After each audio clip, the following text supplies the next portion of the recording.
I started my side hustle with $0, no business experience, and a box of Pokemon cards I couldn't use anymore because of the pandemic. Today, that side hustle, the Lab TCG, is an e-commerce business with $60,000 in sealed inventory. Running a side hustle taught me skills that I use in my real-world job day to day and opened doors for me that I never expected would have happened. If you're thinking about starting a side hustle but you're feeling stuck, like you don't have the money, the experience, or the perfect idea, this video is going to walk you through how I created my side hustle and give you 7 steps that you can follow to create your own. But before we get super tactical, let's get super intentional. What is it that you're trying to achieve? Are you trying to make some money on the side, or are you trying to build something that will replace your 9-to-5? The approach that you take here is going to change depending on your goals. For me, when I started the Lab TCG, I didn't expect it to become a big business. I just wanted to stay connected to something I loved, the Pokemon community, all while learning how to run a business and investing the extra income I was making into my financial independence. The more I built and the more I ran the business, the more serious I became about it. Whatever you decide, whether it's your main hustle or your side hustle, treat it like it matters, because it does. We'll get back to that later. So step 1 for creating a side hustle is to start with what you know. Easiest way to start a side hustle is not going to be to chase some trend, some AI hype. It's going to be starting with something that you understand really, really well. For me, that was Pokemon cards. I had years of knowledge playing the game competitively and a massive collection that I knew that I could sell off. When COVID hit, all of my knowledge from playing the Pokemon card game didn't just disappear, it just needed a new outlet in the form of this business. I'd be willing to bet that you have something like that too, whether that's tech, fitness, lifting, sports, etc. There's probably something that you're super knowledgeable about that someone would either listen to you or pay you for some sort of service around that thing. So instead of finding some top 10 side hustles hype list on YouTube, go ahead and take inventory of the things that you know and are really good at and or passionate about.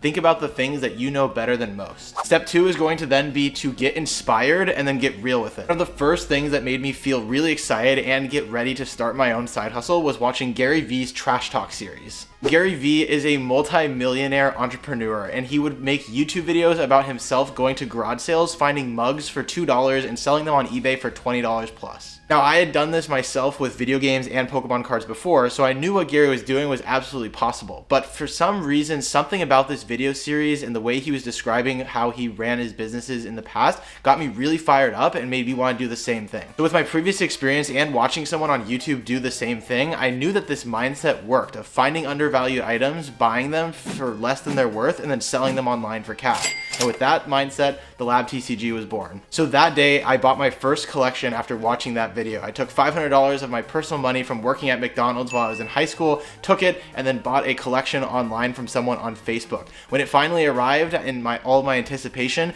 the box of cards that I received fit into a white little cardboard box. Today, that collection is 3 industrial shelves worth of product in my parents' basement. But at the time, that $500 was all I had to work with. And once I committed the money, I knew that I was in it for real. So what you should take away from this step is that inspiration does matter and it's really helpful. Watching that video got me started. However, if I didn't take action, it never would have amounted to anything. So taking action is absolutely critical to doing things like this. Now, step 3 is going to be to take imperfect action. When I started this side hustle, I did not have a plan. I didn't know how to use many of the softwares that you would have needed for business stuff. I didn't write a business plan, none of that. All I knew is that I needed to take the cards that I bought and sell them online. So I would just sell them through Facebook and then I would invoice them through PayPal. This is not how I would recommend you start your side hustle, but by kind of jump starting the business like that without a whole lot of plans, I had to learn a lot of mistakes. And a lot of these things are not things that can be taught on YouTube. Sometimes when you take your experiences and you just go and run with it, you're gonna get bumps in the road that you couldn't have foreseen. And it's just a part of the process. Embrace it. That first $500 collection that I bought was imperfect at best. I made shipping errors, I had customers get upset with me, all sorts of stuff that I learned from. That being said, I did turn a profit on that collection, and then as a real business owner, I took the profits and then I reinvested it back into the business, which got me better at negotiating, got better at shipping, and I got better at understanding the whole process overall by just repeatedly going through trial and error, all from that first original product. And over time, by buying better, negotiating better, shipping smarter, those small wins over time turned into hundreds and hundreds of listings on various sites. The takeaway here is that most people get stuck on planning the business that they want to do. They'll sit about it and fantasize about it and talk about it. But remember, no business got started in a Google Doc that just lived there. What it's going to take is the work of getting started with that one listing, that one sale, and taking an action, then repeating it over and over and over again. Step 4 is going to be teaching yourself the tools. It's actually really hard learn to run a business, and you're gonna figure this out along the way. Once things in my business started moving, I realized that I needed to learn a ton of software and different tools to make sure that I was keeping up with how I needed to be running the business. So I taught myself all sorts of stuff. eBay for listing products, Shopify for building a brand, PayPal for paying people, QuickBooks for accounting and tax season, and all sorts of other things that I didn't know I needed to know. How did I learn this? I didn't take some flashy course for $10,000. I used Google and YouTube, your best friends for self-education. Now things are even better because you have AI. And that self-education of learning those things have turned into things that I use at work in my real job in finance. In my experience, you don't need a credential or a certification to show you know what you're talking about. Oftentimes in the real world, being resourceful is worth more than a credential. Now, step number 5 is going to be finding a mentor or a community. One of the best moves I made in my side hustle journey was creating a relationship with my mentor, Brian. Brian owned a successful card store shop in California, and I knew him because I was a sponsored player on his team when I used to play the Pokemon trading card game competitively. I'd always known that Brian was into the card buying and selling business, but when COVID hit and I needed someone to bounce ideas off of, I went to Brian to kind of talk shop and really understand how big players in the space run their business. Brian and I would talk about ideas, pricing strategies, and how to source inventory. And eventually he started referring me clients because he had overflow from his business. And when I knew that I could connect him with someone that I had that I couldn't help, I would send him to Brian. And this became a mutually beneficial relationship for both me and the mentor who was helping me learn the business. Having someone to just bounce ideas off of, or just pick up the phone and call and talk about this thing that I was becoming super passionate about, not only saved me a ton of costly mistakes, but it also gave me the confidence to pursue ideas that I thought were worth pursuing. Find someone who's a few steps ahead of you. And this doesn't have to be some millionaire. Just find someone who's done what you're trying to do and is a few steps ahead. And if you don't know anyone, turn to communities. Reddit, Discord, Facebook groups, all of these things are great places to meet people online and build relationships with. Now, step number 6 is going to be to build for scale, not survival. When we talked about being intentional about what you're doing with this business, if you really want to turn this into a business that's not just something that's making a few $100 here every month, but you're something that you're actually running, you really need to think about the long term. And at a certain point, I realized that selling cards online was not scalable. Margins were small, the time investment is super high, and the competition is extremely fierce. What I started to think about was, how could I make this business work without me having to fulfill all of the orders myself? That's when I started building a brand instead of just the business I was using to sell things online, the Lab TCG.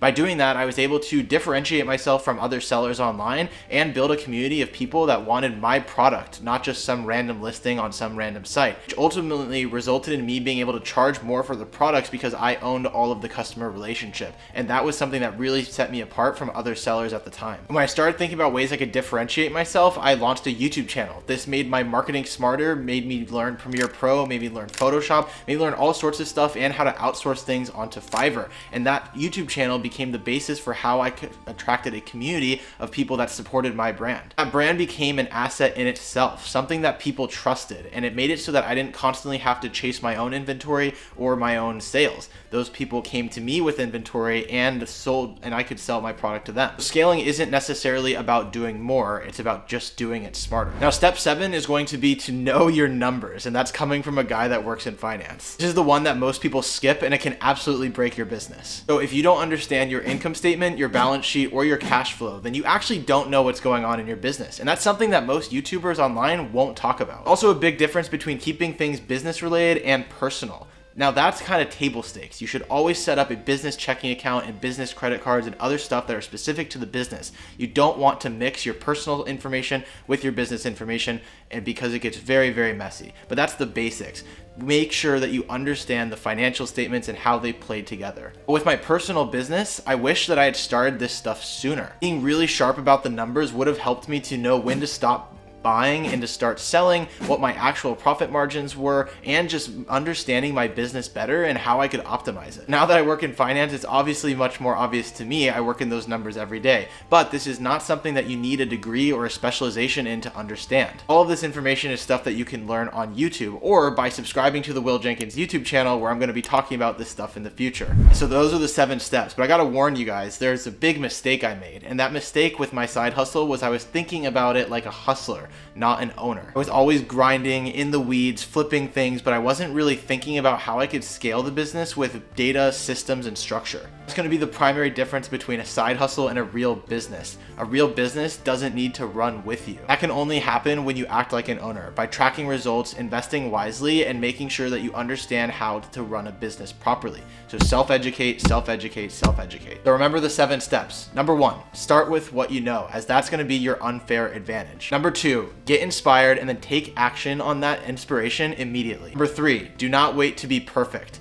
Action is better than planning. Number 4, teach yourself the tools. YouTube is free and there's plenty of information out there on Google. Number 5, you're going to be able to do this stuff a lot faster if you find a mentor. Number 6, think long term and solve the problems in your niche. Number 7 is going to be to know the numbers, as it's not optional if you want to succeed. You don't need to be rich, you don't need to be connected, and you don't need to be perfect to just start something. The key is just taking an idea that you're passionate about and starting it. The Lab TCG was not built overnight. It was built over many late nights and with a constant pursuit of figuring it out along the way. So go ahead. I encourage you to start messy, start scared, as long as you just take action and start. If you're serious about building something real, something sustainable, a side hustle that is not one of these get-rich-quick schemes out there on YouTube, then subscribe. Got more videos coming on this channel about finance, business, branding, and real-world entrepreneurship. If you've already started something, I'd love to hear about it in the comments below. So with that out of the way, thank you guys so much for watching this video, and I will see you all in the next one. See you guys.